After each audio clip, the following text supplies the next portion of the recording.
Y buenos días, buenas tardes, buenas noches, dependiendo de la hora que vean este video. Este es el video de la clase, ya no me acuerdo cuál, puede ser la clase 6 o 7.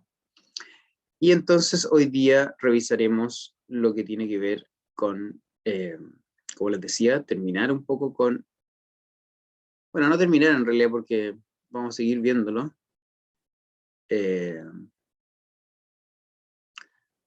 Yo creo que por todo el rato, que es esto del método científico.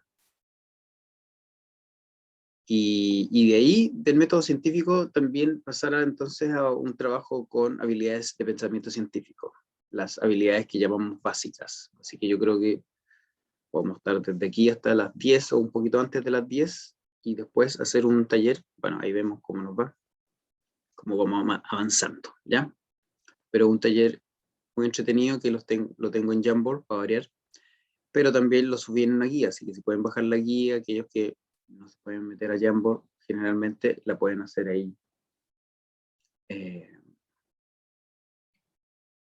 ¿Se ve, cierto? Sí, Sí, profe. gracias, gracias. Así que eso, ¿ya? Vamos a continuar, entonces vamos a recoger. Uy, alguien que se llama Marcelo Lagos. Ah, Marcelo Parotti Lagos, yo pensé que era nuestro amigo, el geógrafo. Ya, esta es una tabla que aquí está más bonita, pero que sale en el paper que yo le subí, de Vergara y Cofré, que Cofré soy yo, donde es una tabla donde nos muestra una lista de...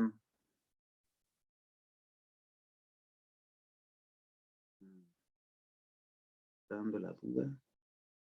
¿Era esta? Sí, sí, era esta.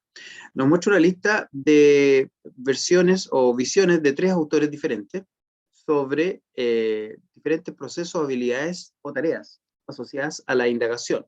Entendiendo la indagación como un proceso donde uno trata de encontrar respuestas a una pregunta a partir de analizar datos, etc. Entonces, lo primero que me gustaría que hiciéramos, para que se despierten un poco, yo también ahí me despierto, es buscar en esas 3 columnas, me imagino que más o menos ven, buscar en esas 3 columnas conceptos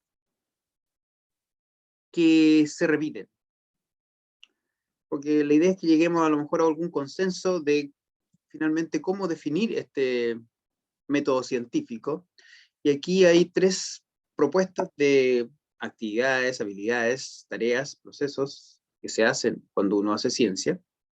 Entonces, a lo mejor este es el más cortito. Pueden verlo aquí, si quieren yo se los leo. Dice, tareas que los estudiantes deben realizar. Esto está enfocado, por ejemplo, a hacer ciencia escolar. Según este autor, dice que habría que hacer preguntas, observar, medir, clasificar, deducir, registrar y analizar datos, realizar cálculos, realizar experimentos y comunicar. ¿Ya? Ahí están esas 9. Entonces, de repente vayan anotando o vayan ahí. Este otro que se define como habilidades para la investigación científica, define qué cosas son estas habilidades. Y dice la 1, identificar las preguntas que pueden ser contestadas a través de la investigación científica. 2, diseñar y llevar a cabo una investigación. 3, utilizar herramientas y técnicas apropiadas para reunir, analizar e interpretar datos. 4, desarrollar descripciones, explicaciones, predicciones y modelos utilizando la evidencia. 5, pensar críticamente y lógicamente para establecer relaciones entre evidencia y explicación. 6, reconocer y analizar explicaciones alternativas. 7, comunicar el procedimiento científico. Y 8, usar las matemáticas. ¿Ya? Estas son habilidades según este autor, número 30, que está ahí, en el artículo sale el autor. Y procesos asociados a la indagación, hay otro autor que le llama procesos, que dice, 1, identificar un problema y recopilar información. 2, hacer predicciones. 3, dar sentido a las observaciones y a los patrones. 4, usar analogías y la intuición física para conceptualizar el fenómeno. 5, analizar y representar datos. 6, postular los posibles factores causales. 7, trabajar con evidencia para desarrollar y revisar explicaciones. 8, generación de hipótesis de relación de variables o entre variables. 9, evaluar la consistencia empírica de la información. 10, la formulación y manipulación de modelos mentales o físicos. 11, coordinar los modelos teóricos. 12, compartir con sus pares lo que se ha investigado.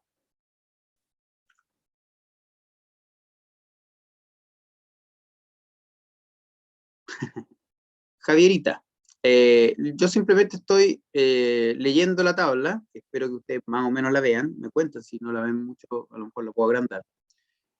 Y la instrucción o el pequeño ejercicio es buscar en estas 3 columnas, que son propuestas de 3 diferentes autores sobre de repente cuáles son como los pasos o las actividades, procesos, habilidades asociadas a al quehacer científico o al hacer ciencia o al método científico. Y me pueden escribir en el chat a lo mejor lo que ustedes están encontrando que es común a las 3 propuestas. Eso dice aquí. Busque en estas 3 columnas aquellos conceptos del hacer ciencia que se repiten en todas ellas. Más o menos con las mismas palabras, digamos. Un poco para que... Identificar las preguntas. ¿Cómo? ¿Identificar qué cosa? Las preguntas o un problema. Ya, identificar pregunta o problema. Muy bien.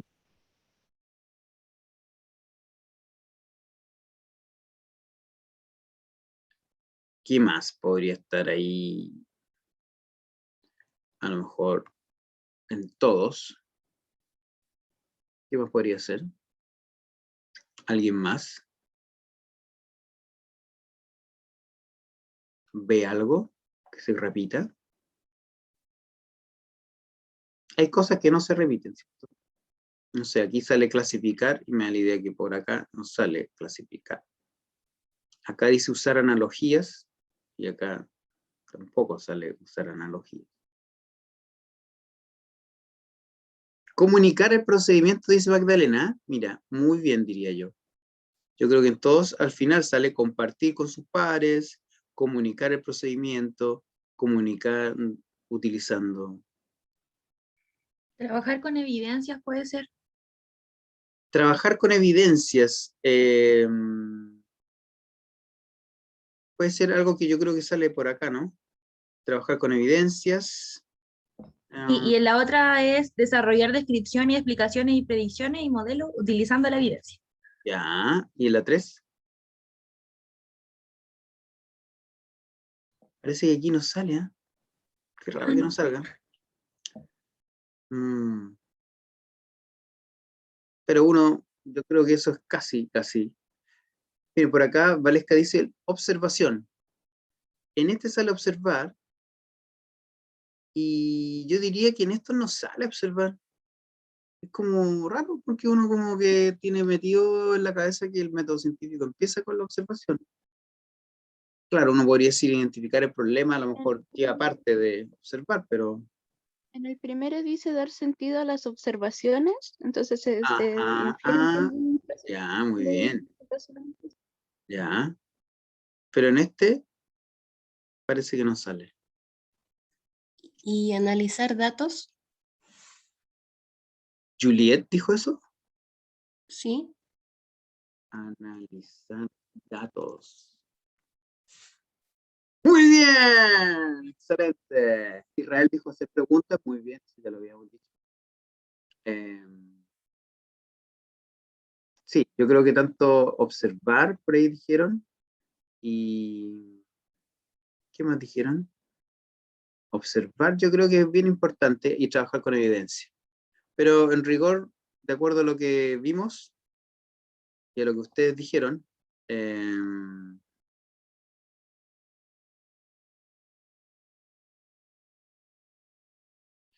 Realizar preguntas o identificar problemas, registrar y analizar datos, más o menos, y comunicar son los tres elementos que son comunes. Y que es probable que también sean importantes trabajar con evidencia, ¿cierto? Los datos son parte de la evidencia. Ahí vamos a conversar sobre la diferencia entre datos y evidencia en algún momento.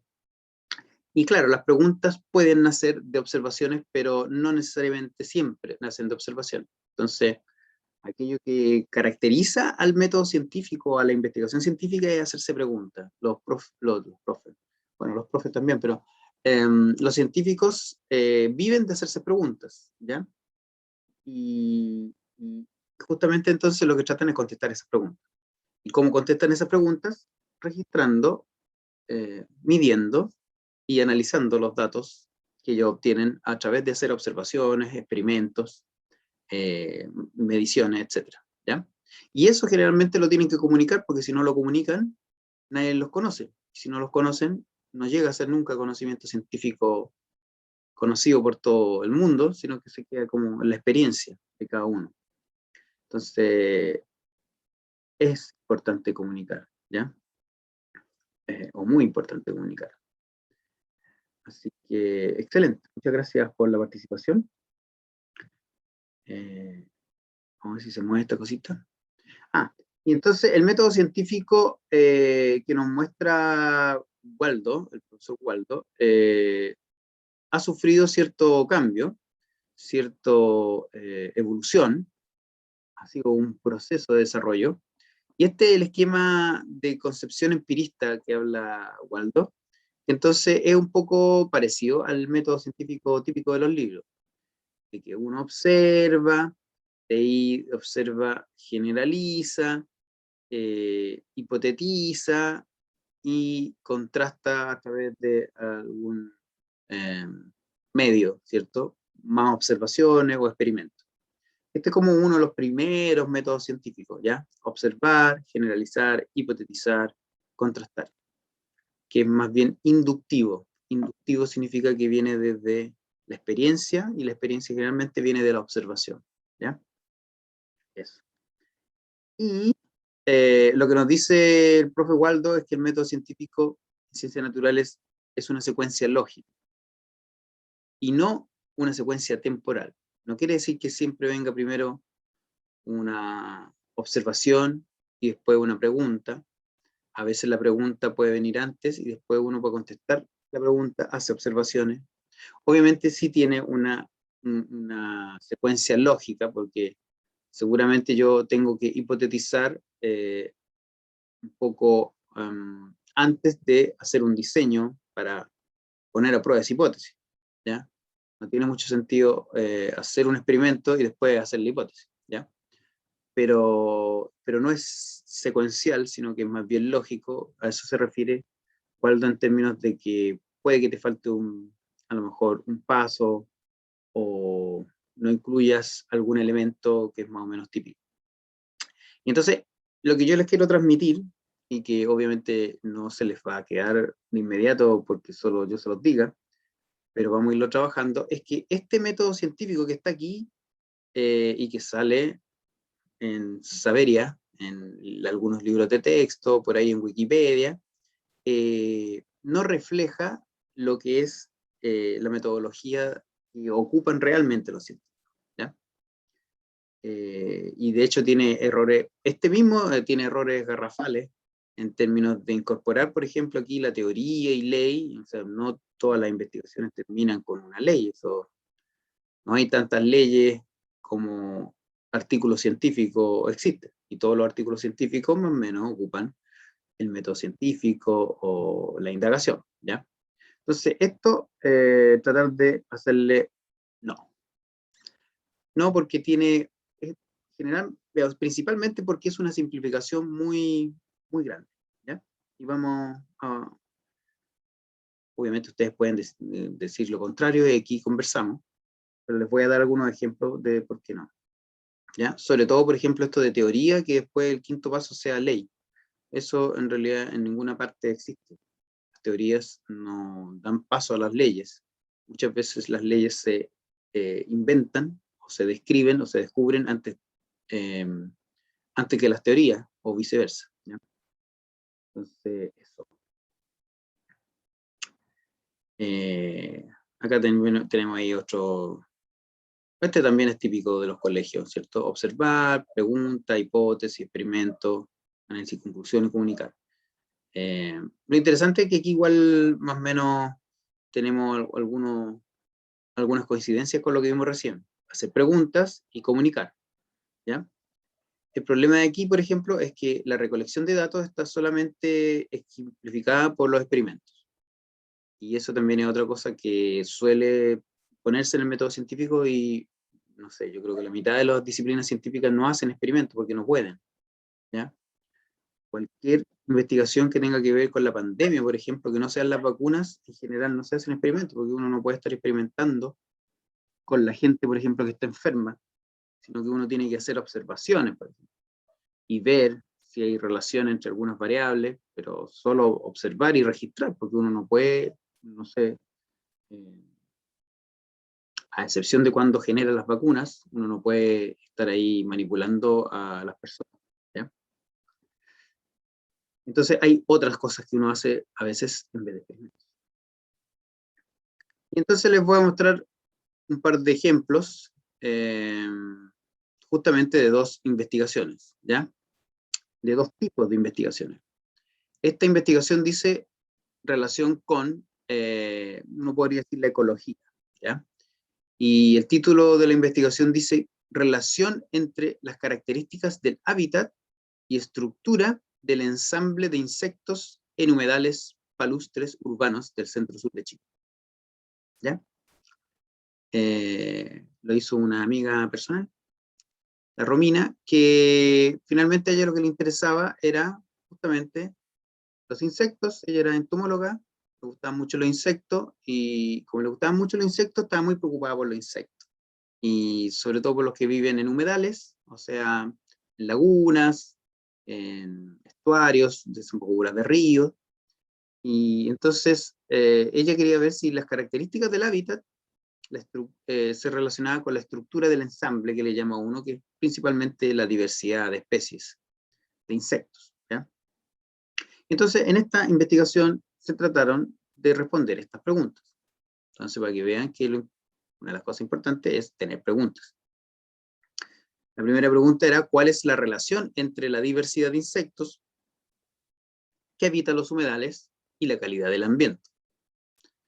La segunda era, ¿qué hace que un ambiente hayan tan pocas especies de insectos? Porque hay algunos que tienen poquito y otros están llenos de insectos. ¿Y qué efectos humanos afectan más a la diversidad de insectos que viven en los humedales? ¿Ya? Eso más o menos.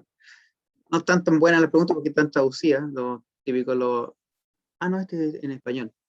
Pero bueno, esas son las preguntas y seguramente no están tan bien redactadas porque seguramente estaban un poco implícitas. Seguramente uno a veces puede poner los objetivos o las preguntas. A lo mejor están los objetivos. ¿Ya? Y entonces aquí lo interesante es darse cuenta que no podemos hacer un experimento para saber cuál variable afecta más negativamente a los insectos. No sería ético contaminar un lago con diferentes agentes para evaluarlo. Claro, si yo digo, oye, quiero ver por qué, o qué característica no sé, de la contaminación humana afecta más a los insectos, claro, podría hacerlo, pero sería bastante reñido con la ética investigativa que yo adrede, premeditadamente, contamine un espacio natural, ¿ya? Entonces no podemos hacer eso, y si no podemos hacer un experimento, ¿qué hacemos? Díganme ustedes, ¿qué hacemos si no podemos hacer un experimento para poder contestar esas preguntas? ¿Observamos? Connie dice observar, ya, ¿y qué, alguien más iba a decir algo? Recopilar datos para realizar alguna teoría. Ya, bueno, recopilar datos y observar se parece, ¿cierto? ¿Y cómo debería ser, qué característica debería tener esta recopilación de datos o esta observación? si quiero estudiar justamente las características del hábitat y los insectos que habitan en ese hábitat. Buscar una relación entre los medio ambiente que estamos analizando, la cantidad de insectos, los tipos de insectos, el tipo de contaminación y empezar a relacionar temas. Ya, justamente llevar el estudio a medir y observar lo que queremos estudiar, ¿cierto? Las características del hábitat y los insectos. ¿Y lo tendría que hacer yo dónde? ¿O cómo es el diseño? ¿Tengo que salir e ir a hacerlo? Me falta una cosa súper importante, justamente para ver la variación, tanto en insectos como en características de esos ambientes. En los ¿Podría ser humedales. comparar? Comparar, buena palabra. ¿Y cómo comparo yo? ¿Podría sacar una cuánta cantidad de insectos de tal ambiente y, no sé, exponerlo a otras características y ver cómo se comportan? No sé. De tal o cual ambiente. ¿Disculpe? Por ahí va, por ahí va. Ay, Lo que pasa es que, claro, como te decía, es difícil que yo pueda sacar, aunque sean bichitos, sacarlo y ponerlo en otro lugar, porque ahí en el otro lugar también hay bichitos. Entonces, como obligarlos a migrar.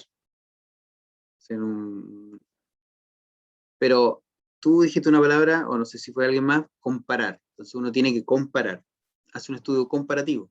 Para comparar hay que tener más de dos. Yo solo uno no puedo comparar con uno. Entonces lo que hace uno es hacer un estudio en varios lugares. ¿Ya? Eso es lo que uno cuando no tiene capacidad de hacer experimentos, una forma de evaluar de todas maneras diferentes variables es hacer varios experimentos. Y aquí simplemente les traigo un mapa de Concepción donde aquí hay diferentes tipos de ambientes. Cuerpos de agua, ríos y lagunas, humedales, otros de otro tipo de uso, área urbana. Entonces lo que hicieron aquí en estos investigadores es ir a varios lugares y determinar características del ambiente, del hábitat, y también características de los insectos que lo habitaban. ¿Ya? Entonces, para responder las preguntas, los ecólogos hacen observaciones y mediciones en diferentes lugares, donde ya hay diferentes condiciones ambientales. ¿Ya? Entonces, yo no las manipulo porque no es ético, sobre todo si en términos como de contaminación o efecto del hombre, pero yo voy a diferentes lugares donde hay diferentes características, unos más prístinos y naturales, otros más contaminados, y entonces hago las mediciones que puedo encontrar importantes y a partir de esos datos concluyo. ¿Ya? Y aquí entonces les traigo obviamente un resumen de lo que hicieron estos chiquillos, donde tenemos dos variables medidas del ambiente, el oxígeno disuelto en el agua, siempre importante el oxígeno porque el oxígeno lo usamos para la respiración, y entonces los insectos, igual aunque son insectos, igual respiran. Igual inspiran, no inspiran como nosotros, ellos tienen otro sistema respiratorio, ¿ya? Pero necesitan oxígeno, entonces es importante medir el oxígeno, y acá la abundancia de insectos. Y otra cosa era la naturalidad de la matriz, o qué tan intervenida estaba esa matriz, que le llaman matriz a, digamos, a las plantas donde habitan los insectos. Entonces, mientras más natural, el valor es más grande, el porcentaje del área del ambiente que era natural y versus intervenido.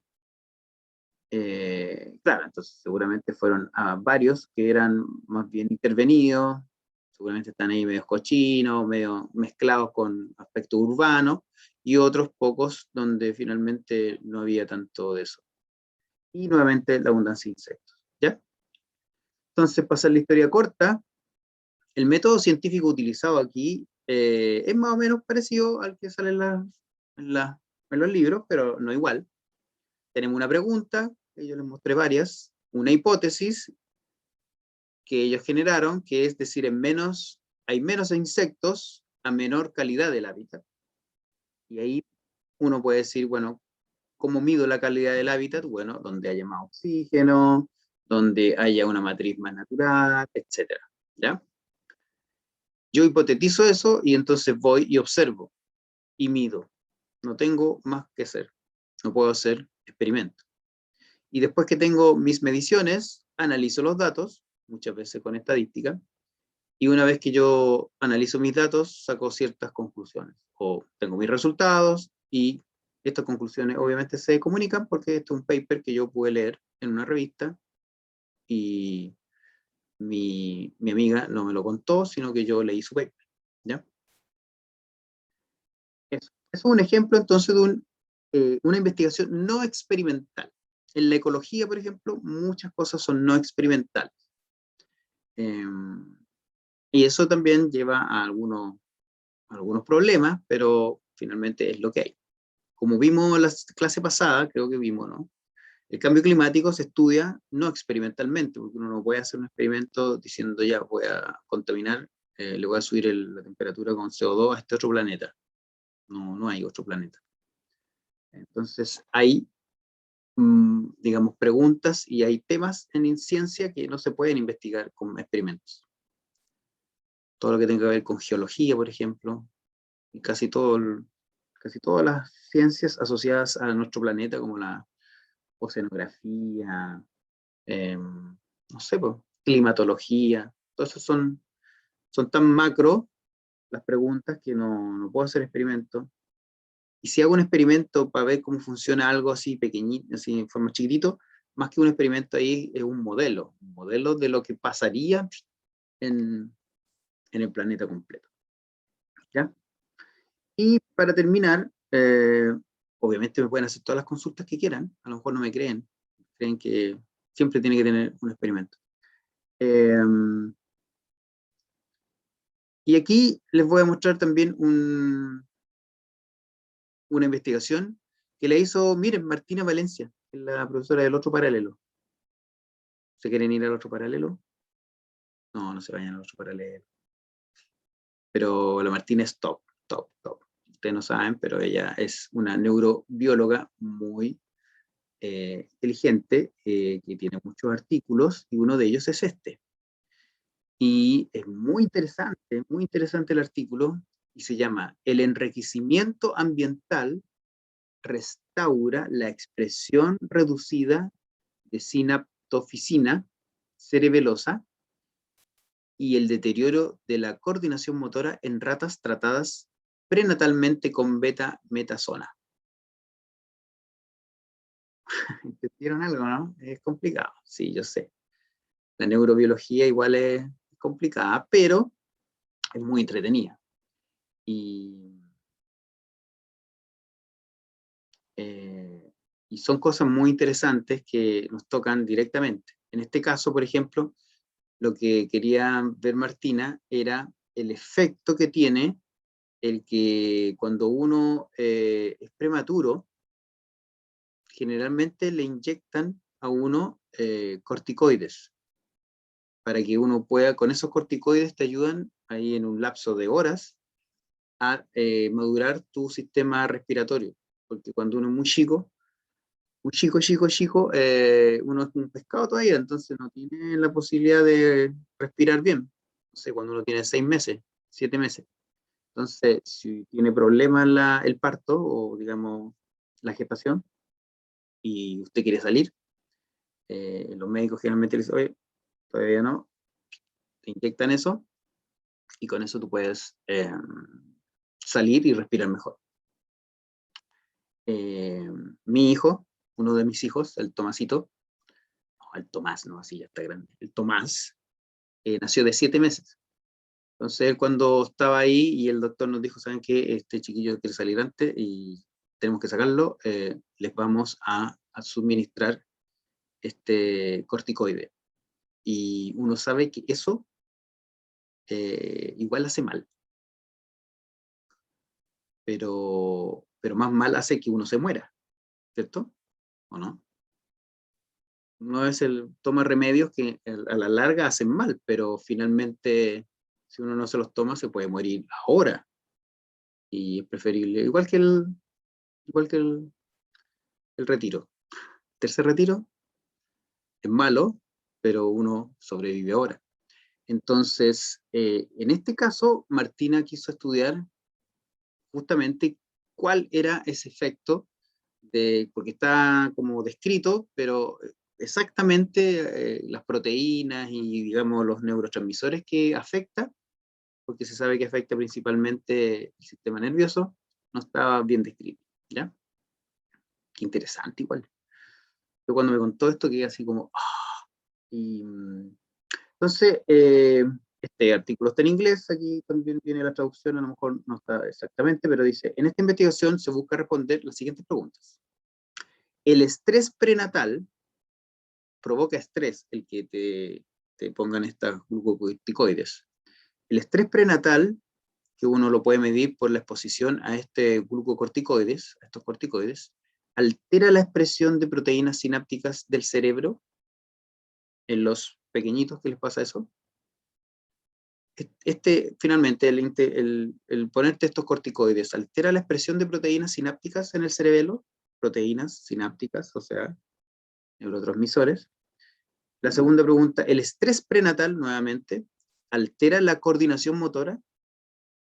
Y finalmente, la exposición de la progenie, estamos hablando siempre de la progenie como el bebé, digamos, la exposición del bebé, ¿cierto? La progenie a un ambiente enriquecido, ¿puede minimizar estas alteraciones? Ya. Interesante, me encuentro muy interesante. Ahí está más o menos un paso a paso. Dígame. ¿Es un ambiente enriquecido? ¿Qué es lo que es un ambiente enriquecido? Buena pregunta. Cuando ustedes le digan justamente su hijo tiene que, ojalá, estimularlo tempranamente. Entonces, para eso tiene que tener un ambiente enriquecido, tenerle ahí algunos juguetes que son de encaje. Bueno, a esta altura no sé si el iPod que uno le pasa para que esté tranquilo, algo también le sirve, pero el que ellos tengan ahí trabajando habilidades es un ambiente enriquecido, que uno se enfrente a cosas nuevas y que tenga que resolver problemas. Es un ambiente enriquecido. Y todo esto que yo le estoy hablando, que se estudia, o a lo mejor es un problema que les pasa a los niños prematuros, obviamente uno no puede estudiar niños prematuros. No puedo decir, estudiemos niños prematuros y veamos lo que pasa, porque son humanos, y lamentablemente, o afortunadamente, como uno lo vea, si uno quiere responder esas preguntas tiene que usar modelos, y en este caso el modelo son ratitas. Entonces, lo que finalmente hacen los investigadores de neurociencia y otros biólogos es responder sus preguntas en modelos como ratones, bacterias y otros, ¿ya? Sí, en general, ¿ya? Entonces, lo que se hizo aquí fue hacer el símil de lo que pasa cuando uno tiene un hijo prematuro. Y entonces, sin que finalmente salga antes o la ratoncita haga su aparición antes, pero sí le inyectan los mismos corticoides. Entonces, lo que se hizo fue inyectar corticoides, por lo tanto, exponer a esa progenie, que aquí no es uno, sino que son 6 u 8, los ratoncitos tienen hartos ratoncitos, y aquí está un poco cuánto, ahí está la preñez comienza, después viene cierto momento en que se administra los corticoides y también se administra algo que es un suero, porque uno tiene que tener un control, cuando hace un experimento siempre tiene un control, y es hacer lo mismo pero sin nada. Ustedes cuando justamente también las vacunas, algunos los vacunan con vacunas y otros los pinchan con nada. Entonces acá lo mismo, y entonces después se estudiaron finalmente los neurotransmisores de estos ratoncitos, y también ahí está chiquito, pero ahí después les voy a mostrar más grande, se estudiaron también sus capacidades motoras, para ver entonces si realmente esto que le inyectáramos corticoides hace que los ratoncitos sean más descoordinados. ¿Ya? Las ratitas de laboratorio que se llaman, Catalina, sí. Y entonces, ¿cuáles fueron los resultados? El análisis de las mismas proteínas presináptica y postsináptica, no, acá está antes. Los datos mostraron que las ratas adolescentes tratadas prenatalmente con este glucocorticoide, la betametasona, mostraron una expresión insuficiente de algunas proteínas, pero no de todas, pero de algunas proteínas presinápticas y postsinápticas. O sea, realmente se pudo medir que los glucocorticoides, en este caso la betametasona, influye la sinapsis, ¿ya? Y además se pudo concluir también que estos resultados fueron acompañados de un aumento en el número de caídas en las pruebas de varillas giratorias. Cuando los ratoncitos ya estaban más grandes, le empezaron a hacer pruebas, y aquellos que habían sido inyectados se tendían a caer más que aquellos que no habían sido inyectados con betametasona. Muy interesante el estudio. Tú tienes los ratoncitos dentro de la guatita de la ratita, inyectas la betametasona a la ratita, como nos inyectan a nosotros, bueno, no a los hombres, pero a las mamás le inyectan, digamos, el surfactante, el corticoide, nacen las ratitas, estudiamos sus neurotransmisores, vemos que están bajos, estudiamos si pueden hacer cosas que hacen generalmente las ratitas en términos motores, vemos que están como descendidos, y lo último que hicieron es tener otro grupo, donde desde chiquitito las pusieron a un ambiente enriquecido, que era tenerles más estímulos, y maravillosamente se ve que aquellos ratoncitos que están, bueno, ahí decía que obviamente no es ético hacer esto mismo en humanos, y cada vez también es más controvertido, y también más claro que tampoco es ético hacerlo en pequeños ratones, pero finalmente también está el pro y el contra. Quizás en un futuro a lo mejor ya tendremos otros medios de hacer este tipo de experimentos. Cada vez hay menos experimentos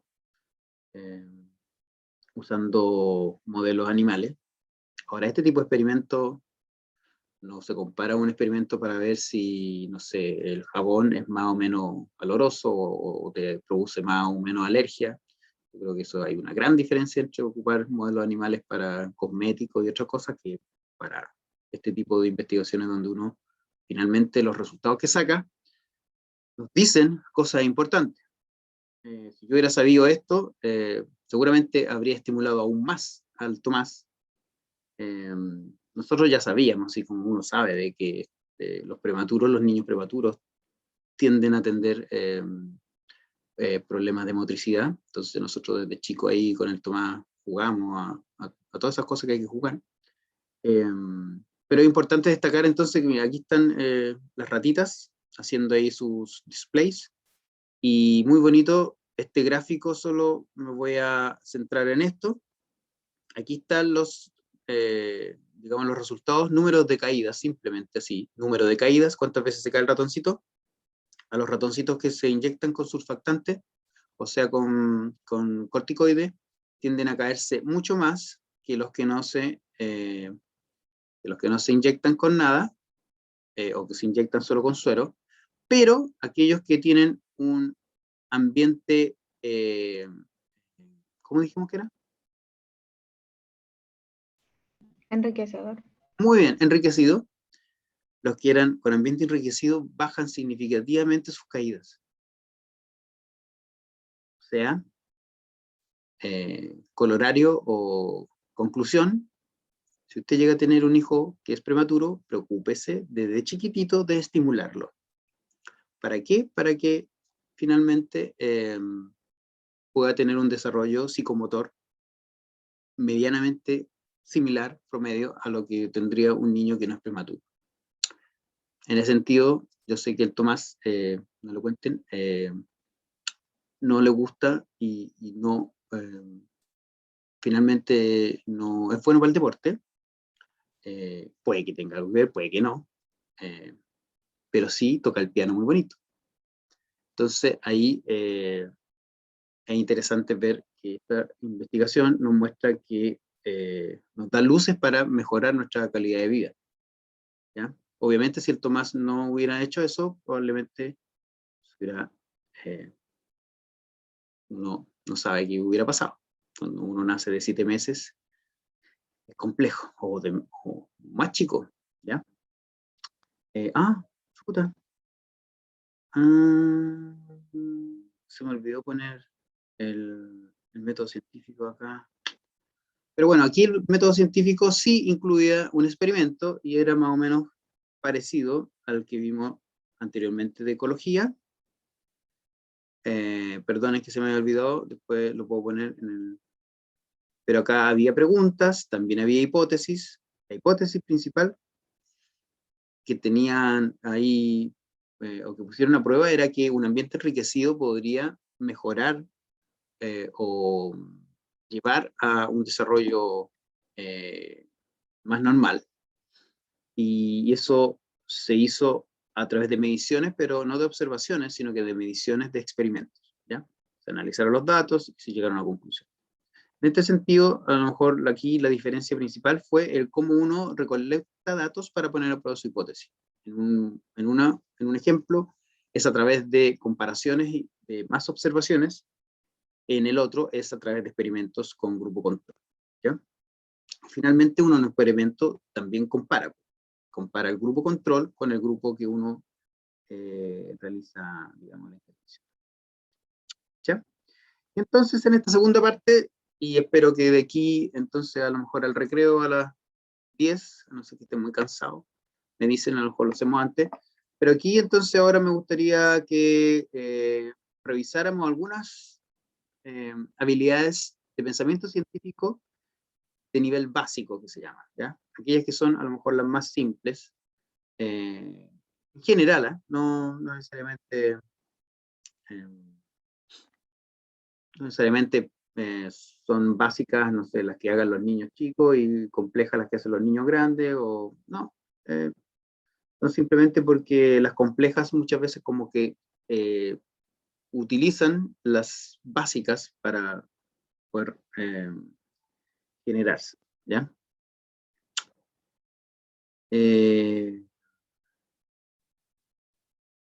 Algunas de las habilidades de pensamiento científico básico están aquí.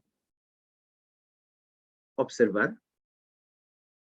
Usar los sentidos para recopilar información sobre un objeto o evento, ¿ya? Observar, en ciencia observar no es solamente mirar, sino que va acompañado con registrar datos, ¿ya? Y con buscar patrones. Ejemplo, describir un lápiz como amarillo, ¿ya? Y puedo entonces buscar un lápiz amarillo, otro café, otro grande, otro chico, y se me ocurrió entonces clasificarlo, y así son pequeñas habilidades que uno ocupa en el día a día. Inferir.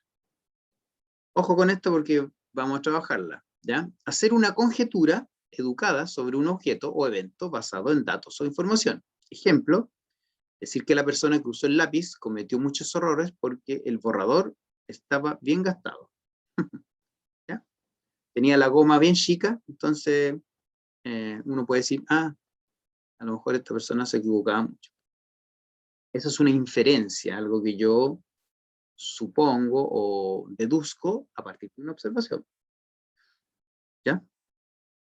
Claro, ahí está el lápiz amarillo y la goma que está ahí bastante usada. Y en general las habilidades de pensamiento científico básicas o simples son estas que están aquí. De repente uno puede no estar tan de acuerdo con algunas de ellas, pero la literatura. Entonces tenemos observar, inferir, medir, comunicar, clasificar y predecir, entre algunas de las más básicas, ¿ya? Describir parece que no está aquí, también debería estar, ¿ya? Y tenemos entonces comunicar, medir, clasificar, predecir, ¿ya? medir, por ejemplo, una de las más básicas, pero hay que hacerlo bien. Dice, usar medidas estándar o no estándar, o estimaciones para describir las dimensiones de un objeto o evento. Por ejemplo, usar una regla para medir la longitud de una tabla en centímetros. ¿Ya? Y así. Clasificar. Esto también es muy importante. Vamos a clasificar hoy día. Van a ver que no es tan simple al final. Agrupar u ordenar objetos o eventos en categorías basadas en propiedades o criterios. Ejemplo, colocar todas las rocas con cierto tamaño de grano o dureza en un grupo. ¿Ya? Yo puedo decirle a los niños que recolecten, no sé, los que viven aquí en la costa, cuando podíamos salir para afuera ahí a hacer alguna salida de terreno, como llevar a los niños a la playa, o decirle que cuando vayan a la playa recolecten piedritas, o cuando vayan, no sé, por ahí a alguna lecho de un río también, y podemos clasificar esas rocas, o esas piedras. ¿Ya? Aquí tenemos un ejemplo de clasificación. Clasificar, nuevamente, agrupar u ordenar objetos o eventos en categorías basadas en propiedades o criterios. Yo tengo que tener algún criterio, alguna propiedad fenoménica o transfenoménica, la cual yo decido que va a ser mi criterio de clasificación. ¿Ya?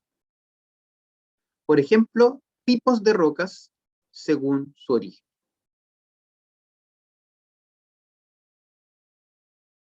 Hoy la Connie me preguntó algo, ¿cuál no estaba? ¿Cuál no estaba de qué, Connie? Diga nomás. En la diapa anterior nombró como diferentes características y dijo que una no estaba, pero no me acuerdo cuál Sí. era. Tiene que estar más atento. Ya ni me acuerdo yo también cuál era. Era describir, parece. Sí, describir.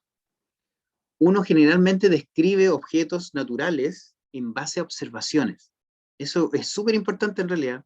Siempre se me olvida cambiar el PPT, porque ese PPT ahí, esa diapo está hecha a partir de un autor que reconoce esas como básicas, pero siempre se me olvida poner describir porque es muy importante. Uno describe algo en base a lo que observa. ¿Ya? Parece súper simple, pero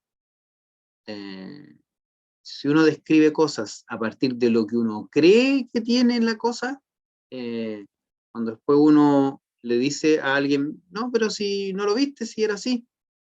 Y uno dice, pero ¿cómo si? Claro, porque lo que uno cree, lo que uno infiere, no sirve para describir, porque la otra persona puede no inferir lo mismo. Entonces uno tiene que describir algo siempre con lo que es, por así decirlo, fenoménico, ¿ya? Que es a través de la observación o algún otro sentido uno lo puede ver y debería poder verlo otra persona, ¿ya? Entonces describir también es una habilidad básica muy importante. Bueno, entonces aquí les da un ejemplo. El criterio aquí es el origen de la roca. Entonces uno puede tener rocas ígneas, que tienen un cierto origen, sedimentarias, que tienen otro origen, y metamórficas, que tienen otro origen.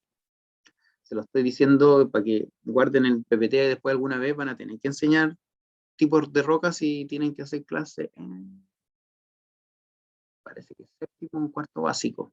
Por ahí uno ve tipos de roca, ¿ya?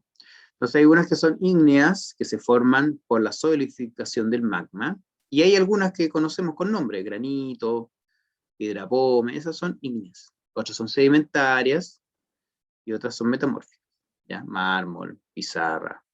Entonces yo puedo llevar estas rocas a un grupo de rocas, o puedo llevar una cajita llena de rocas y les digo a los niños, miren, tales son así, tales son así, estas son ígneas. Y ahí con ese criterio yo las clasifico, digo, todas estas son ígneas, todas estas son sedimentarias. ¿Ya? Nada más. Alguien se fue, no se vayan.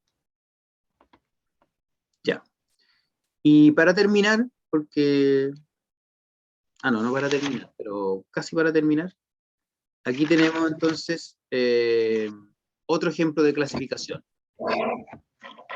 Una clasificación que nos piden mucho las mamás, que nos dice, oye, ordena por favor tu pieza, ordena tu ropa, y uno dice, ya, mamá, bueno, ahora me toca a mí decirle a la Valentina y al Tomás. Pero yo tengo que tener un criterio para ordenar la ropa, ¿ya? Entonces, ese criterio es una de las cosas que más cuesta a los niños, y van a ver que ustedes también, definirlo. Digo, ¿cómo ordeno mi ropa? Ah, yo puedo decir la que es negra y la que es de color. Ya, y pongo toda la ropa negra por un lado y otra, toda la que es de color. Me voy a decir, oye, pero es más útil decir ya, todas estas de invierno y todas estas de verano. Entonces la de invierno de repente la guardo en el verano y viceversa. Ya. Finalmente, también puede ser por otro tipo, no sé, todo lo que se pone abajo y todo lo que se pone arriba. Ya, entonces en una parte dejo los blue jeans, y, no sé, la falda, y en la otra tengo las poleras, todas esas cosas, ¿ya? Entonces aquí yo tengo todos estos, digamos, utensilios, toda esta ropa, entre otras cosas, o cosas que uno se pone, y uno puede decir entonces qué cosa ocupo en invierno y qué cosa ocupo en verano. ¿Se fijan? De todas estas que yo tengo, dije voy a clasificar mi ropa. ¿Y cuál va a ser el criterio cuando se usa? Ese es el criterio. El criterio tiene como dos versiones del criterio. Como dos rasgos. Invierno y verano. ¿Ya? Y ahí otro criterio más zoológico, clasifico los pescaditos que tengo aquí en términos de tipo de hábitat. Ese es el criterio. Y el subcriterio, por así decirlo, o la versión del criterio, agua dulce, agua salada. ¿Ya? ¿Se fijan que hay que hacer como dos elecciones? O como, primero yo digo el criterio, después tengo que ver cuáles son las versiones del criterio. No puede ser un solo criterio. O sea, el criterio no puede estar formado solo de una como forma, o una versión del criterio. ¿Ya? Hábitat. Hábitat del criterio, pero en el hábitat tengo dos versiones de ese criterio. Agua dulce, agua salada. Ropa oscura, ropa de color. Pero el criterio es color de la ropa. El criterio es tipo de hábitat. ¿Se entiende? Alguien tiene prendido el micrófono y no está hablando. Si puede apagarlo sería súper, o si quiere hablar, no hay problema. Pero estamos escuchando todo lo que está haciendo. Ya. ¿Está muy cansado? Hacemos un alto, porque aquí es un trabajo sobre observar e inferir. Si quiere hacemos un alto, o si quiere hacemos este pequeño ejemplo de observar e inferir. ¿Quién quiere hacer el ejemplo? Puede dejar de... Levante la mano el que quiera hacer el ejemplo. Sí, Connie, tienes el mic encendido. Levante la mano quien quiera hacer el ejemplo. Ahí para ver si están durmiendo. O si están... ¿Pueden levantar la mano o no? No pueden levantar la mano. O pueden tener una reacción.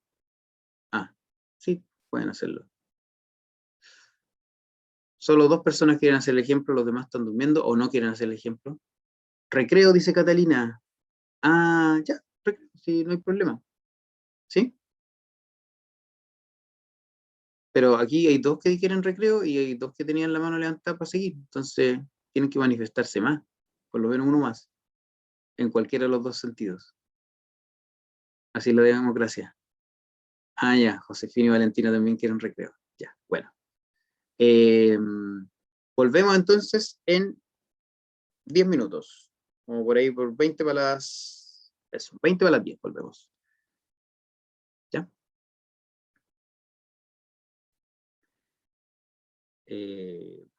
Voy a compartir entonces. Profesor, Dígame. tengo un problema para abrir lo que mandó por Drive. Ah, ya, pero de ahí lo vemos. Mira, primero tenemos que hacer esta actividad y después hacemos la otra. Esta es de observar e inferir. Y la próxima, la que le envié ya, es sobre clasificación. Entonces, espero hacer esta de aquí a las 10 y ahí de las 10 hasta que terminemos hacemos la de clasificación. Ojo porque eso que les mandé está en Jamboard, pero también está subido en el aula la guía en Word. Entonces también pueden trabajarla en Word. ¿Ya? Observar versus inferir. Observar versus inferir. ¿Ya? Entonces, la idea es que ustedes aquí me contesten, ojalá a viva voz o por el chat, porque yo les voy a presentar algunas evidencias y ustedes me dicen su opinión. ¿Ya?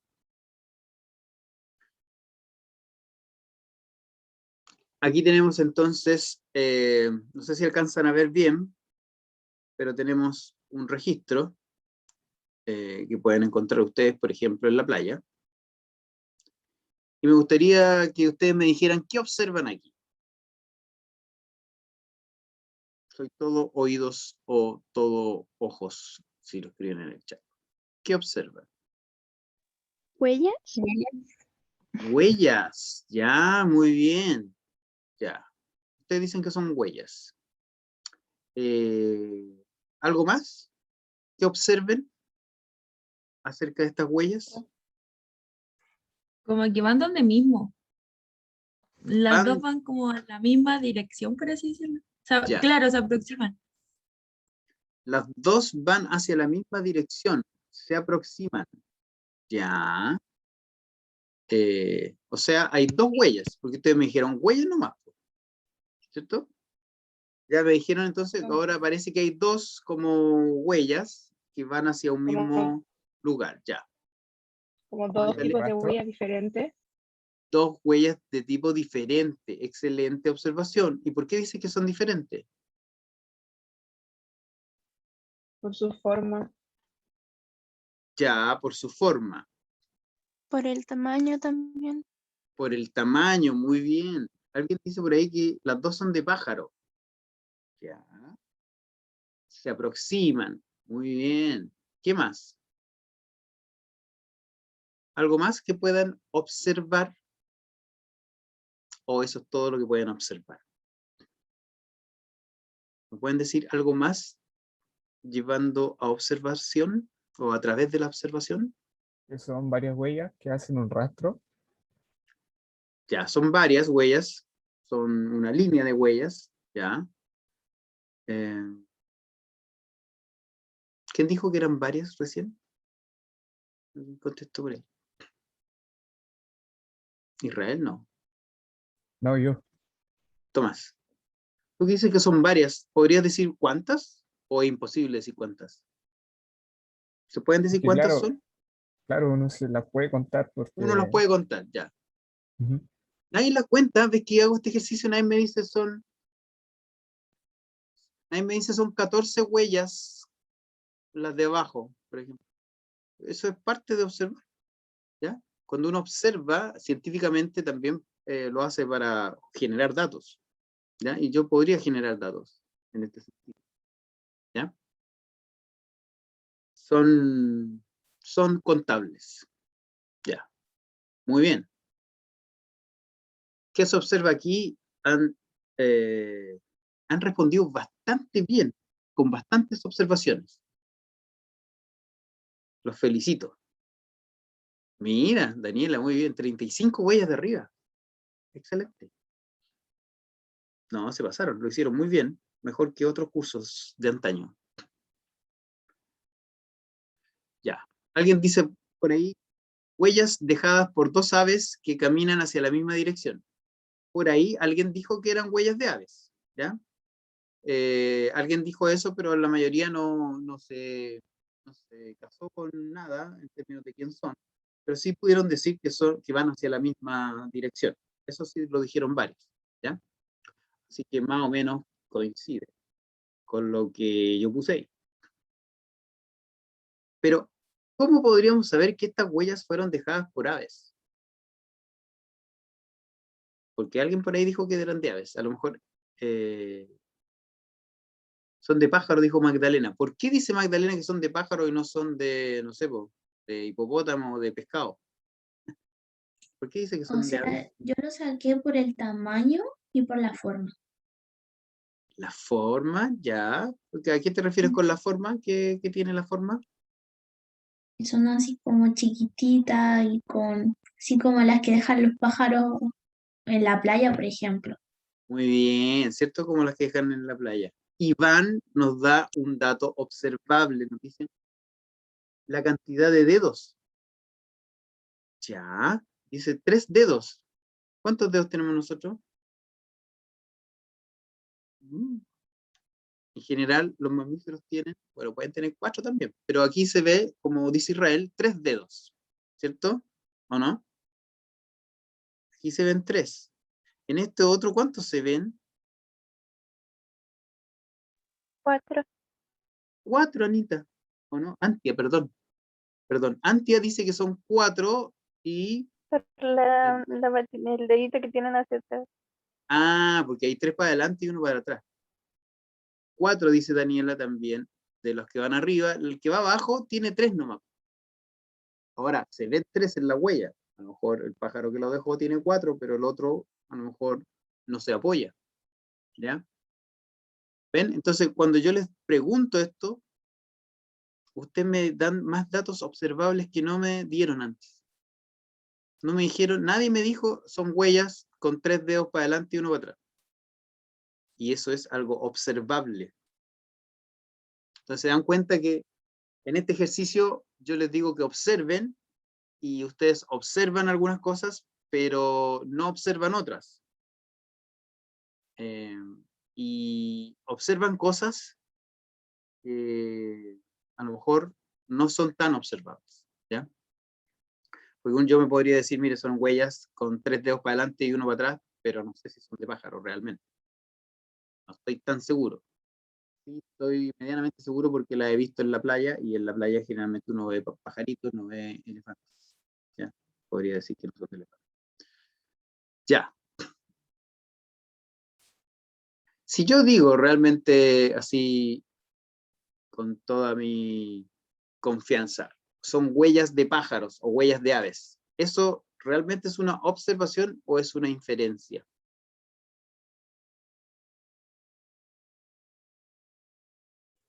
Una inferencia.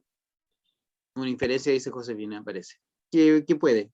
Alguien está diciendo, puede... Puede depender de la experiencia que tenga uno con las huellas de aves, porque puede ser que yo, por ejemplo, lleve toda mi vida observando aves y viéndolas, viendo sus huellas, y te puedo decir incluso de qué especie de ave, o sea, de como qué tipo de aves son estas huellas. Uh-huh. Interesante la observación de Antia. Por supuesto que justamente puede depender de tu experiencia. Pero si ya depende de tu experiencia, yo diría que no es una observación, sino que es una inferencia.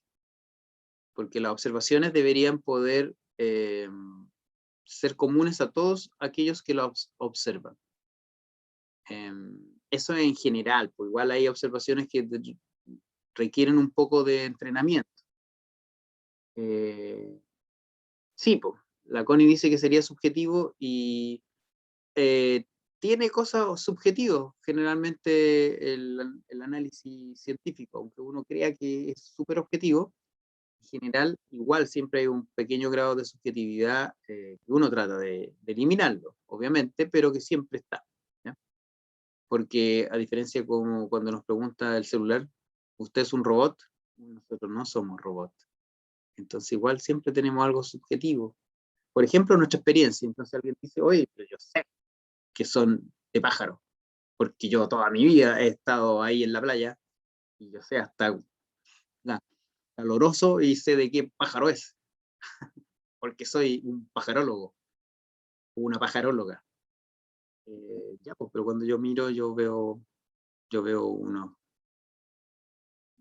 dedos para adelante, ¿no? ¿Ya? Entonces, en rigor, ahí a veces empieza a ser como tenue la línea entre la observación y la inferencia. Así como en general, uno podría esperar de que las observaciones, todo aquel que observa las observaciones debería coincidir en lo que observa, y si ya no hay coincidencia, que hay parte de inferencia en este registro finalmente. ¿Ya? Sigamos. Si yo pregunto por qué los dos animales podrían ir hacia el mismo lugar, incluso pensemos de que ya somos expertos en pájaros o en huellas de pájaro y decimos que son pájaros. ¿Por qué los dos aves podrían ir hacia el mismo lugar? Por la dirección de los dedos. ¿Por la dirección de qué? Los dedos. Bueno, alcanzo a escuchar lo que dices. De los dedos. Ah, ya, tú estás diciendo cómo yo lo sé, por hacia dónde están los dedos, ya. Pero yo estoy preguntando más bien por la razón ¿por qué van hacia este mismo centro? ¿Cuál podría ser la razón por la cual se dirigen hacia allá? Pueden ser varias, puede ser que haya comida ahí, puede ser que Ya, sea el único espacio por el que pueden atravesar y seguir caminando. muy bien. Daniela dice que puede haber algún alimento ahí, entonces van para allá a alimentarse. ¿Qué más? Alimento, paso, ¿qué más? ¿Hay alguna otra?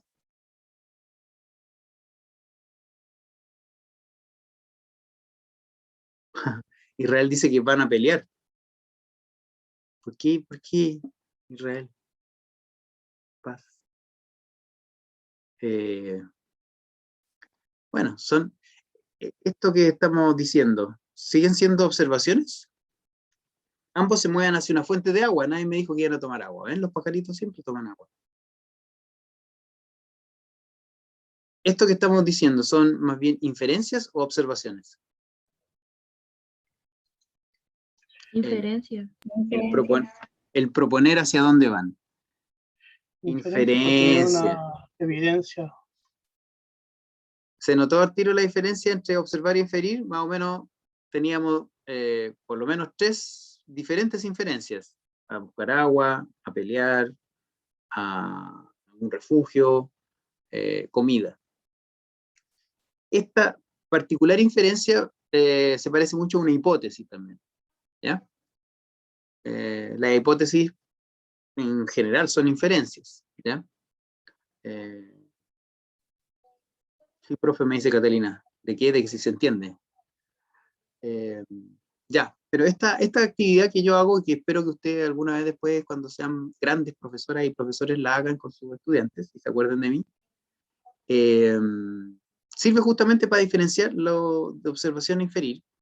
Que a veces uno, cuando le preguntan algo, uno hace una inferencia más que una observación. Y por ejemplo, como yo les decía, para describir algo, para describir un fenómeno, uno tiene que tratar de que sea por observaciones, no por inferencias. Para que la otra persona, el otro observador, también vea lo mismo. ¿Ya? ¿Qué se ve aquí? ¿Qué se observa acá? Que los dos grupos de aves están como mezclados. No sé. Ya, los dos grupos de huellas están mezcladas. Eso, sí. Bien, Connie, bien, Connie. ¿Quién más me quiere decir algo de lo que ve? No todas las inferencias son hipótesis, pero algunas pueden ser hipótesis. Algunas son conclusiones, por ejemplo. Una inferencia puede ser una conclusión. Inferencia es como un término amplio de todo lo que es una deducción a partir de una observación. ¿Ya? La pelea por el agua comenzó. Se están variando. Se observa que van variando el tamaño de las huellas. Ya. Me encanta esto siempre. Porque uno sucumbe a la inferencia, ¿no? Porque yo le estoy diciendo que se observa. Pero usted no puede no hacer inferencia. Está programado en nuestro cerebro para hacer inferencias. Uno no se queda con lo que ve, sino que va más allá siempre. Por esto de la sinapsis y los puentes ahí que se conectan. Lo que veo se conecta con lo que yo ya sé, con lo que yo ya he vivido. Hay algunos que ven apareamientos, imagínense. Apareamientos, peleas. Hay alguien que se lo pregunta. Y hay alguien que trata de hacer observaciones. Están peleando por comida. Ya. Los dos grupos de huellas ahora aparecen unidos y mezclados en forma aleatoria. Eso es lo que yo observo. ¿Ya? Cualquier otra cosa es una inferencia. ¿Ya? Esta es una observación y lo que ustedes están poniendo, carrete, por ejemplo. ¡Ay, carrete! Se fueron al carrete. ¿Cuántos pájaros hay? ¿Cuántos pájaros hay? ¿Se sabe o no se sabe? ¿Puede saberse o no puede saberse? ¿Cuántos hay? Podrían ser 2, uno de cada especie, o sea, de cada tipo de ave. Podrían ser 2 muy bien. Uno de cada tipo. Parece que uno más grande y otro más chico.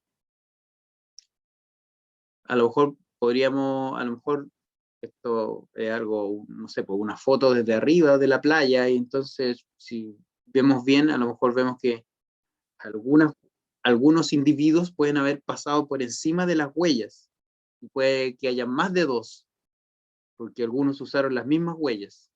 ¿Han hecho eso ustedes alguna vez en la playa? ¿Ven huellas y dicen, voy a seguir las huellas? Y se va por arriba de las huellas. Y eso es para despistar, ¿ven? A los arqueólogos del futuro. Sí, pues Connie, si todos hemos hecho eso. Muy bien. Ya pues, este era el pequeño ejercicio.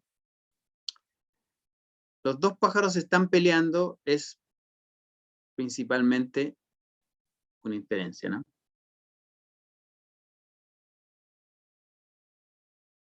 Porque hay más de una hipótesis o hay más de una respuesta. Puede que estén peleando, pero puede que no. Ya. Finalmente, ¿qué se observa ahora?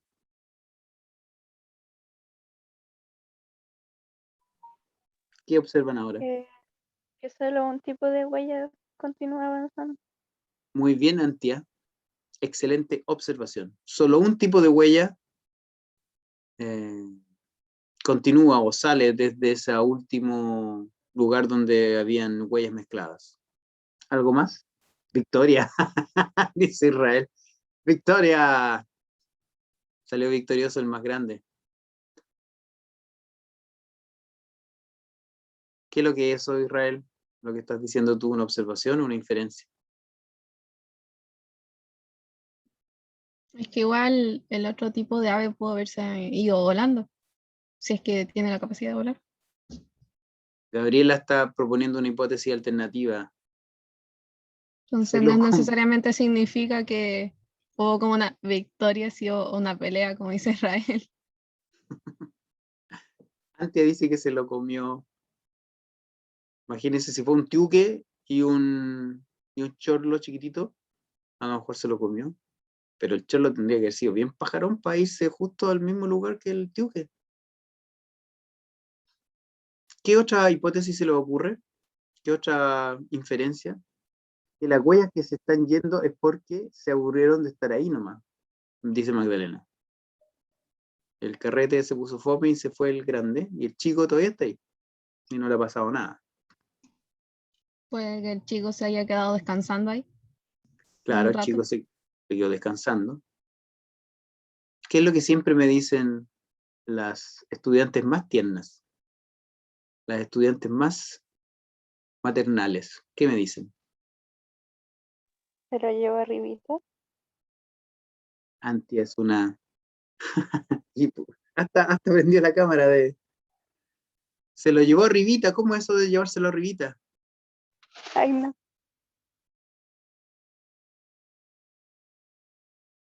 A mí me dicen muchas veces de que finalmente ese más grande es un adulto que se lleva después en el lomo al otro que es un juvenil.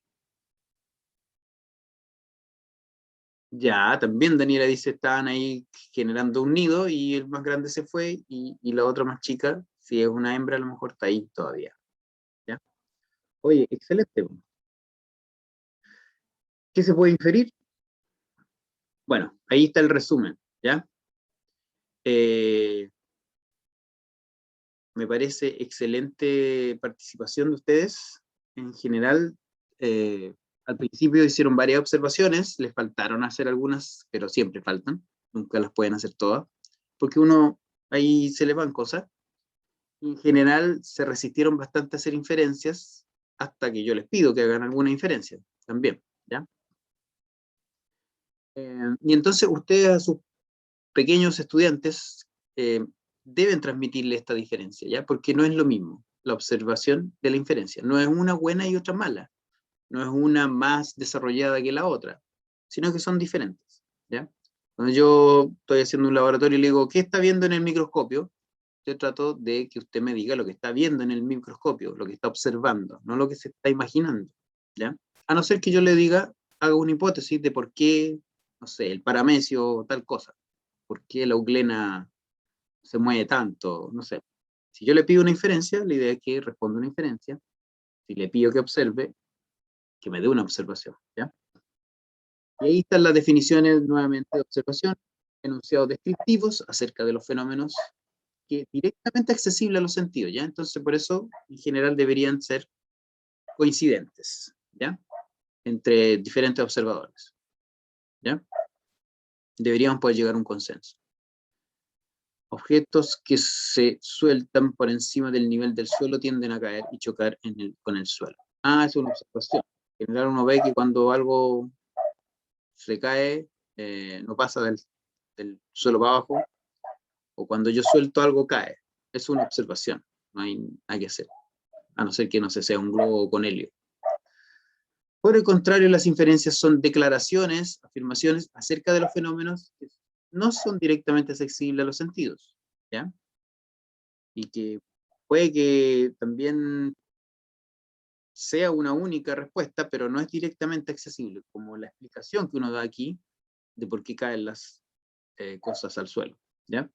Los objetos tienden a caer al suelo debido a la fuerza de gravedad. La noción de gravedad es inferencial, ¿ya? Es algo que nosotros finalmente hemos tenido que estudiar para corroborar, pero no lo vemos directamente, ¿ya? Entonces, este ejemplo lo puse específicamente para que ustedes se dieran cuenta de que hay conocimiento científico que es inferencial. Y no todo el conocimiento científico es observación o hecho, sino que mucho de él es inferencial, o la mayoría, diría nuestro amigo y profesor Waldo, ¿ya? Es lo mismo, muy relacionado con datos e ideas, nuevamente, ¿ya? Datos, observaciones son principalmente datos, inferencias son principalmente ideas, que en este caso son a partir de observaciones, ¿ya? Eso. ¡Wow! Ya pues, y entonces tenemos este taller 5 de clasificación, ¿ya? Que lo hice con mucho cariño para ustedes en esta versión virtual, en Jamboard, o en la versión de siempre en la guía de Word. Y estas son las instrucciones, ¿ya? En general, la idea es que hagan tres como actividades, o 3 tareas. La primera dice, observe las aves y los coleópteros que se muestran a continuación. Ahí tengo solo los coleópteros, pero en la guía y en el Jamboard están los dos, aves y coleópteros. Describa una especie de cada grupo de forma detallada, ¿ya? Entonces usted, por ejemplo, dice, me gustó este insecto, este coleóptero verdecito, porque yo lo conozco, yo le digo pololo. Es un escarabajo de la familia Scarabeidae. O este, qué bonito este. O no sé, esta, que es la madre de la culebra, que yo la conozco. ¿Ya? Elijan uno y descríbanlo. Nuevamente, entonces, describir es hacer un listado de observaciones, ¿ya? Y, por ejemplo, para las aves puedo decir el tamaño del pico, el largo de las patas, la forma de las alas, el color del ojo, el color de las plumas, cosas así, ¿ya? Y para los dos, me equivoqué, no eran dos. Para el coleóptero, 1 y 1. El primero le había puesto 2 y 2, pero 1 nomás, porque ¿para qué tanto? Con 1 y 1 me basta. Para el coleóptero, utilice, por ejemplo, y ahí a lo mejor ustedes tienen menos como entrenamiento para ver o para caracterizar, por eso también les doy. Forma de la antena, ¿ven que tienen las antenas de diferentes formas? ¿Ven? ¿Se nota o no? Ahí. Hay unas que son más largas, otras que son cortas. Eso.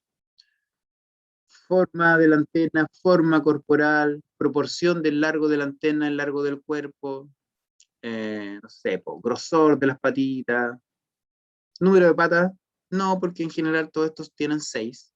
Si me dicen, profe, ¿es el de las 6 patas? Yo no voy a saber cuál es. ¿Sí o no? A no ser que estuviéramos aquí poniendo también arañas y otras cosas que tienen otro número de patas, no me sirve para describir o para diferenciar o para clasificar un grupo de insectos, no me sirve decir cuántas patas tiene. Eso es interesante, ¿ya? Entonces, un criterio tiene que ser acorde a lo que quiero clasificar. Por ejemplo, un criterio para clasificar tiene que por lo menos tener 2 versiones de ese criterio, ¿ya? Si yo digo número de patas como criterio para clasificar, no voy a poder diferenciar a ni uno de estos, porque todos tienen 6. ¿Ven? Ya. Entonces, primero me describen uno y uno, un pajarito y un insecto, en este caso coleóptero. B, a continuación, elija un grupo, ya después, para adelante ya solamente ocupan o los coleópteros o las aves. Elija un grupo y construye una tabla con 2 criterios de clasificación a partir de alguno de los 3 rasgos utilizados antes, ¿ya? Y ahí, bueno, podemos conversar, obviamente tenemos, ¿verdad? Sí, casi media hora por lo menos. Ahí lo que tienen que buscar es 2 criterios, es decir, 2 cosas, 2 propiedades, que usted si le elige como criterio tiene que ver que tengan por lo menos 2 subcriterios, o 2 versiones, o 2 estados de ese rasgo, de ese criterio, ¿ya? Quiero un ejemplo, por ejemplo, color. Yo digo, mi criterio es color del insecto. Y entonces, una de las versiones del criterio es negro, y otra de las versiones del criterio es más de un color. ¿Se entiende? Entonces yo digo, criterio, aquí digo, en mi tabla yo voy a tener por lo menos uno de los criterios va a ser color. Entonces, o bueno, si quieren lo ponen al tiro, es decir, color negro y el otro color diferente a negro. Entonces ahí sí me sirve, porque este es negro, también es negro, este también es negro, pongámoslo, pero este es negro con rojo, no me sirve. Este es negro con naranjo, este es negro con amarillo, este es negro con amarillo, este es verde. ¿Ya? Entonces mi criterio es color del insecto, con 2 subcriterios o 2 estados del criterio, que es color negro completo y más de un color. Ahora, si le pongo un solo color versus más de un color, ahí no se me agrupan solo los negros, sino que se me agruparía este también, porque este también tiene un solo color. ¿Se fijan? ¿Qué lindo? No es tan fácil clasificar.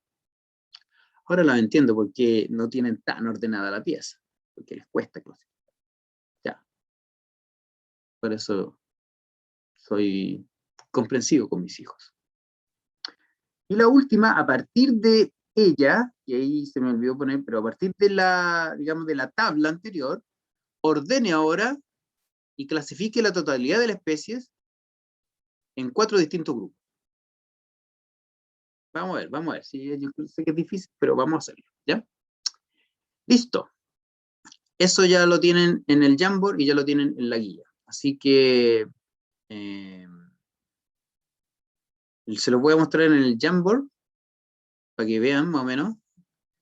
En la primera hoja, ya hay harta gente en el Jamboard, qué bueno. En la primera hoja están las instrucciones, así que esta no me la muevan, ¿ya? Esta todavía no les muestro nada. Les voy a compartir el Jamboard, ¿ya? Acá está. Esta es la primera hoja donde están las instrucciones, esa por favor no la toquen, y ahí están los nombres, ¿ven? De los aves, y también están los nombres de los coleópteros, ¿ya? Para que ustedes los conozcan. ¿Ya? Acá están las 3 tareas que les acabo de leer, así que ahí las pueden leer. Y ya a partir de aquí están como las tablas, que es lo que más les cuesta, así que deberían poder trabajarlo. Vayan poniendo el nombre aquí en el grupo, entonces son 2 diapos por grupo, ¿ya? S y S serían para el grupo 1. Entonces le ponen su nombre, y aquí hacen lo primero, bueno, aquí hacen la descripción de, no sé, pues, un insecto y un, bueno, aquí igual a lo mejor está un poquito muy chico, pero como ustedes tienen buena letra, lo van a lograr hacer.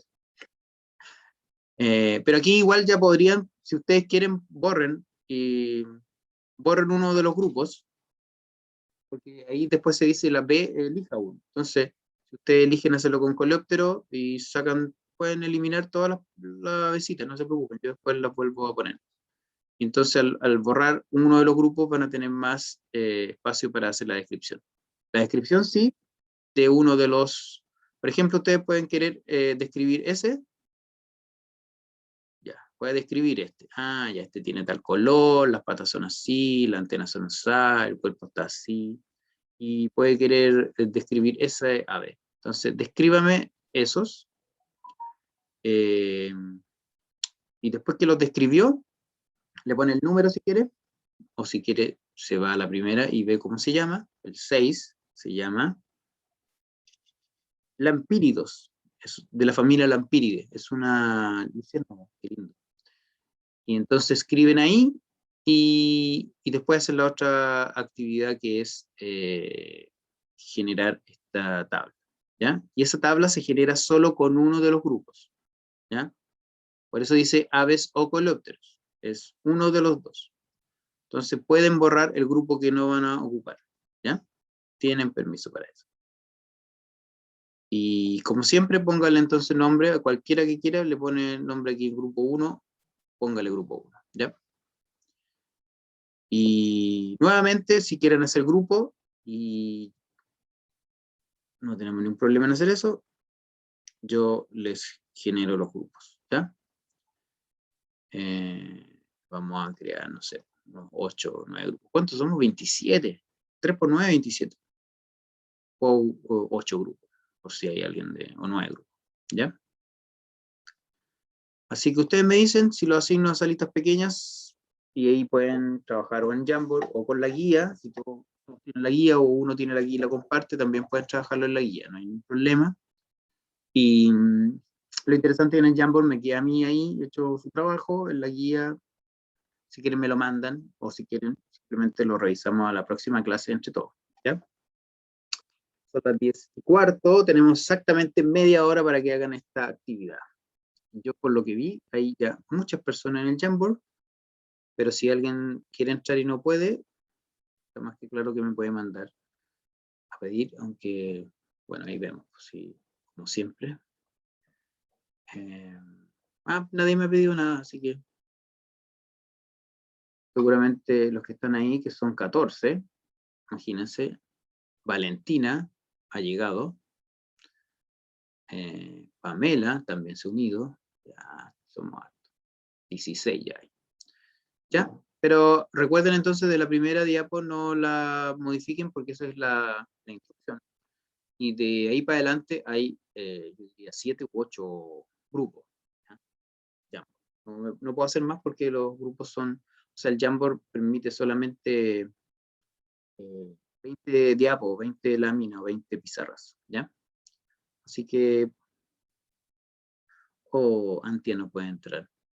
Y puede bajar la guía, por lo menos, o de repente vayas a un grupo y yo les hago la salita chica y para que trabajas con alguien que pueda entrar al Jamboard o que tenga la guía, ¿ya? O al revés, hacemos los grupos pequeños y todos los que puedan acceder se van a los grupos pequeños a lo mejor, y yo me puedo quedar acá en la sala grande con los que no puedan, y ahí trabajamos nosotros. Sí, la guía está en el aula desde anoche a las 1 de la mañana. ¿Ya? Ya pues, me avisan entonces por interno o por externo si quieren que haga grupo, los voy asignando. Y listo. ¿Ya? Voy a detener la grabación porque aquí trabajamos y para que no sea tan pesada y tan larga. De repente después, si alcanzamos a hacer el cierre ahora, la vuelvo a